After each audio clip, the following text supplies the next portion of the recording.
پارہ نمبر 24 سورہ زمر چل رہی تھی.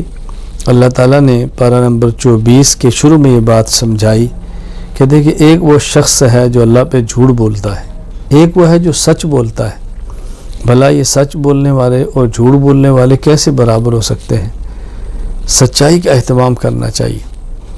پھر اللہ تعالیٰ نے اپنی رحمت اور توبہ کا ذکر کر کے جو فساق ہیں، اللہ کی نافرمانی کرنے والے ہیں، ان کو ترغیب دی اور اپنی رحمت بتائی ہے. یا عبادی الذین اسرفوا علی انفسہم لا تقنطوا من رحمت اللہ. کوئی شخص بھی اللہ کی رحمت سے نا امید نہ ہو، اللہ کی رحمت سے مایوس نہ ہو. اللہ کی رحمت بہت وسیع ہے، تمہارے آنے میں دیر ہے، اللہ کے معاف کرنے میں دیر نہیں ہوتی. اپنی رحمت کی وسعت کو بیان کیا ہے، توبہ کی ترغیب دی ہے. پھر اللہ تعالیٰ نے سورہ زمر کے آخر میں فرمایا کہ جب کفار قیامت کے دن آئیں گے، جہنم میں دھکیلا جائے گا تو روغہ جہنم کہے گا تمہیں ڈرانے والا کوئی نہیں آیا تھا؟ آئے تھے، اللہ کے رسول نہیں آئے تھے، بس ہماری غلطی تھی، ہم نے نہیں مانا.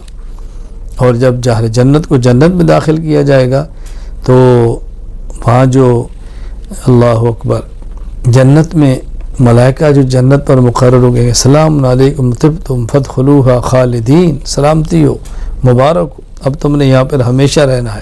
اللہ تعالیٰ ہمیں اہل جنت میں شامل فرمائے.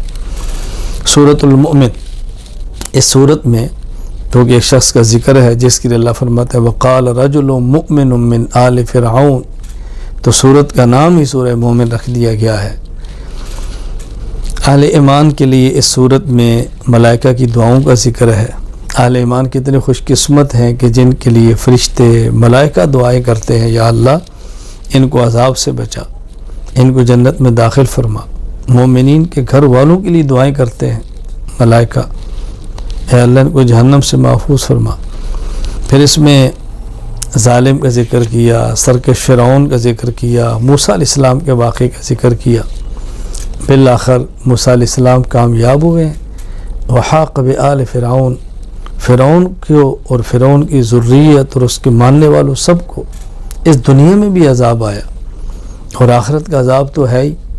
ایک عذاب ہے جو قبر اور برزخ میں آتا ہے، اسے عرض نار کہتے ہیں. النار یعرضون علیہا غدوا، عرض نار، آگ پیش ہوتی ہے. اور ایک ہے قیامت کے بعد، اس میں جو جہنم کا عذاب کو اس کے دخول نار کہتے ہیں.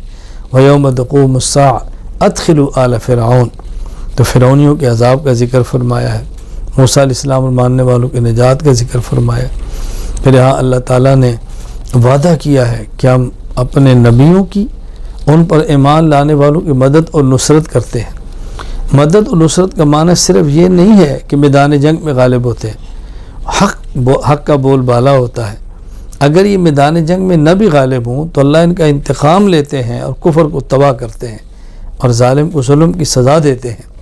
تو اللہ تعالیٰ بہرحال اپنے نبیوں کی، رسولوں کی اور اپنے متبعین کی مدد فرماتے ہیں. اللہ کا وعدہ ہے. اللہ تعالیٰ نے پھر یہاں سورت کے آخر میں بات سمجھائی ہے کہ دیکھو ایک بات یاد رکھ لو، اللہ تعالیٰ کی سنت ہے، یہ ہمیشہ سے حق غالب آتا ہے، باطل ختم ہوتا ہے. کفر کو کفر کی سزا ملتی ہے، ایمان والوں کو اللہ ایمان کی بنیاد پہ نجات دیتے ہیں. یہ اللہ کا قانون ہے جو ہمیشہ رہنا ہے. سورہ حامیم سجدہ، سورت کا آغاز حامیم سے ہے. یہ حروف مقطعات ہیں. مقطعاتن کی جمع ہے، قطعن سے جس کا معنی کاٹنا. حامیم الگ الگ پڑھا جاتا ہے، اس لیے ان کو حروف مقطعات کہتے ہیں. اور اس میں جو کہ سجدہ بھی ہے، اس لیے سورت کا نام ہی حامیم سجدہ ہے. اللہ تعالیٰ نے اپنے پیغمبر سے فرمایا ہے کہ آپ اپنا تعارف کرائیں، آپ اپنی بات سمجھائیں کہ میں تم سے مطالبے نہیں کرتا، میں ایک بشر ہوں، انسان ہوں، تمہیں سمجھانے کے لیے آیا ہوں.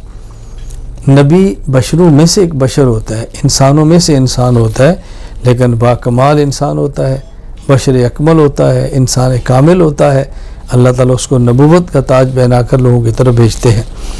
پھر اللہ تعالیٰ نے جو پہلے قومیں گزری ہیں ان کے انجام بد کا ذکر کیا ہے کہ جو پہلے قومیں تھی، قوم عاد ہے، قوم سمود ہے، قوم موسیٰ ہے، وہ پیغمبر پر ایمان نہیں لائے، نبیوں پر استاتی رہیں، بالآخر برباد ہو گئی. اور اگر تم ایسے کرو گے تو تم بھی ہلاک اور برباد ہوگے، تمہارے ساتھ بھی یہ معاملہ ہوگا. تو یوں اللہ تعالیٰ نے سورت میں یہ بات سمجھائی ہے.